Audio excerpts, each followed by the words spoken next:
Una vez más, Venezuela será tema de discusión en la Organización de Estados Americanos. El próximo mes, Estados Unidos y otros países del continente presentarán ante la OEA un proyecto de resolución que busca desconocer la legitimidad del presidente venezolano Nicolás Maduro. Según fuentes diplomáticas, la solicitud para la convocatoria ya ha sido cursada formalmente y solo queda que responda a esa petición El Salvador, país que asumirá la presidencia del Consejo Permanente este 1 de enero. El embajador estadounidense Carlos Trujillo dijo que el grupo de países espera convocar un Consejo Permanente para someter a votación la respuesta que se dará el 10 de enero, día en que Maduro iniciará su segundo sexenio tras su cuestionada reelección de mayo. Numerosos países desconocieron la victoria de Nicolás Maduro en mayo por considerar que los comicios no reunieron estándares mínimos de transparencia e imparcialidad.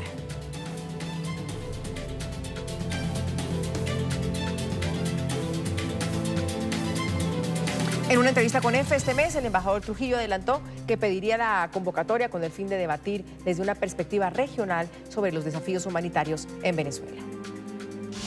No vamos a tener todos la misma respuesta, pero es importante tener una conversación sobre el no reconocimiento de las elecciones. ¿Qué significa desde una perspectiva diplomática? Todos los países tendrán una respuesta diferente.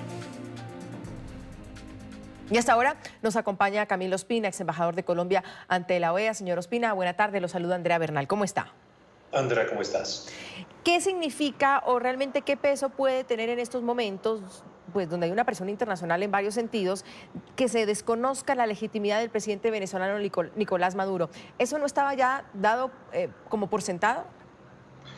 Sí, digamos que hay un pacto implícito de más de 10 países de no reconocerlo, de no asistir a su posesión, de no reconocer las elecciones a partir del 10 de enero, entender que el gobierno es ilegítimo, pero la aplicación de la Carta Democrática tiene una consecuencia distinta y es una consecuencia en la cual se unifica de alguna forma el bloque continental en el sentido de aceptar que el tema venezolano y que la elección venezolana no cumplió con unos estándares internacionales mínimos. La Carta Democrática parte del principio de que existen partidos políticos, parte del principio de que hay una libertad de opinión, parte del principio de que hay una libre competencia en unas elecciones, hechos que no se dieron en Venezuela ni se van a dar. Entonces, pues cuando hay un solo partido, cuando únicamente la posibilidad de ganar está en manos del presidente que maneja ese partido, pues obviamente la legitimidad de la elección pues está totalmente viciada. Pero usted habla de una cosa que todavía no se ha podido hacer, me corrige si me perdí en algún momento, de tantos consejos permanentes y sesiones extraordinarias que se han citado por Venezuela. El tema de la Carta Democrática no se ha puesto todavía sobre la mesa, es decir, no se ha podido hacer. Sí, la regla general en la OEA es que las decisiones se toman por unanimidad. La regla normal es que uno vota y casi que siempre los países se ponen de acuerdo. En este caso lo que pasa es que la situación es totalmente distinta porque ya en este momento Venezuela está completamente aislada. Es decir, yo creo que conseguir los votos, Venezuela podría conseguir de pronto los votos de 4 o 5 países del Caribe, muy posiblemente va a tener el voto de Nicaragua, va a tener el voto de Bolivia y yo creo que hasta ahí. Yo creo que hasta ahí, es decir, no van a tener una mayoría para poder bloquear la decisión de la aplicación de la Carta Democrática. Claro, pero aquí estamos hablando de dos cosas, señor Ospina. Aplicar la Carta Democrática es una cosa y una resolución que busca desconocer la legitimidad del presidente venezolano Nicolás Maduro es otra. Yo diría que las dos van por el mismo lado, porque la Carta Democrática es el fundamento de la estructura política del continente.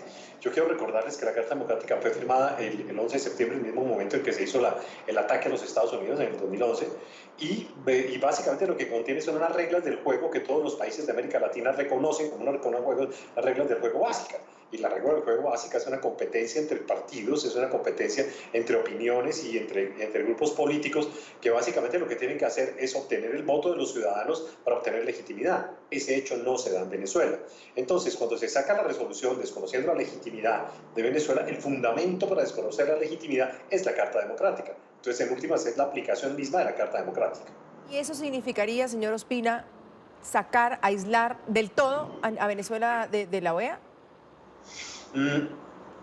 Yo no lo veo tan claro, pero en principio sí quedaría claro que el que está allí sentado pues no tiene un poder legítimo y que no es una democracia real. Entonces, pues su situación va a ser una situación supremamente complicada. Es posible que también se genere el retiro de Venezuela de la OEA. Si la decisión llega hasta allá, en un momento determinado podría pasar, sí. ¿Qué significa ya dentro de cada país? Por ejemplo, el presidente Iván Duque ha dicho que no va a nombrar un embajador y que por ende va a desconocer al presidente Maduro este 10 de enero. Otros países han dicho que también no van a reconocer a Nicolás Maduro como presidente. ¿Qué significa eso para Venezuela y para el régimen venezolano? Más presión, pero ¿qué más? Yo diría que el régimen venezolano en este momento no le importa mucho eso. El régimen venezolano busca una disculpa para poder mantenerse, busca disculpas para distraer la opinión de su país, para que no, a ver, pongámoslo en palabras sencillas. Un país que tiene una inflación de 1.500.000%, pues eso es un caso excepcional. Nosotros hemos tenido un ejemplo, por 1985 aproximadamente en Nicaragua, había llegado a tener 35.000%. Pero 1.500.000% de devaluación, pues es una situación crítica. Obviamente la situación venezolana es muy complicada, ha perdido 4 millones de habitantes, no tiene ningún tipo de soporte, y claramente lo que yo voy a ser un poco crudo, pero voy a decirlo como lo veo y como lo pienso, y como la inteligencia colombiana lo ve, claramente está sustentado en el narcotráfico. Es decir, claramente hay un grupo muy importante dirigido por el general Padrino, que está muy involucrado con el narcotráfico, y si uno mira las trazas, por ejemplo, de los aviones que salen con cocaína desde Venezuela hacia los países de Centroamérica, pues el mar no se ve. Es decir, las trazas hacen que el mar quede rojo y no azul, como debería ser. Entonces hay un involucramiento serio en el tema de narcotráfico que hace que sea el sustento de él. En realidad el sustento de él son las fuerzas militares, no hay otro sustento real en este momento. En términos internacionales ya está aislado. En términos pragmáticos no hay relaciones prácticamente con ninguno de los países. El comercio internacional es ninguno. Es decir, que nosotros teníamos un comercio muy activo con Venezuela, en este momento no tenemos ningún tipo de comercio. Yo le podría contar que desde Colombia han salido 3 o 4 misiones a tratar de buscar cómo se les envía algún tipo de alimento, algún tipo de cosas, pero no hay cómo permutar, no hay cómo hacer nada. Entonces la situación es muy complicada, y a él, de alguna forma, ni le va ni le viene que los demás países no lo reconozcan. Sí, exacto, eso pensando en el régimen, como usted dice, y si ni le va y si ni le viene, pues tampoco seguramente le importará la gente que está sin temas de salud, que está muriéndose de hambre, que no tiene medicinas, etcétera, etcétera. Lo declaramos una dictadura, pero en todo caso, algunos dicen que la salida puede ser todavía dialogada, diplomática. ¿Usted cree eso? No creo, no creo.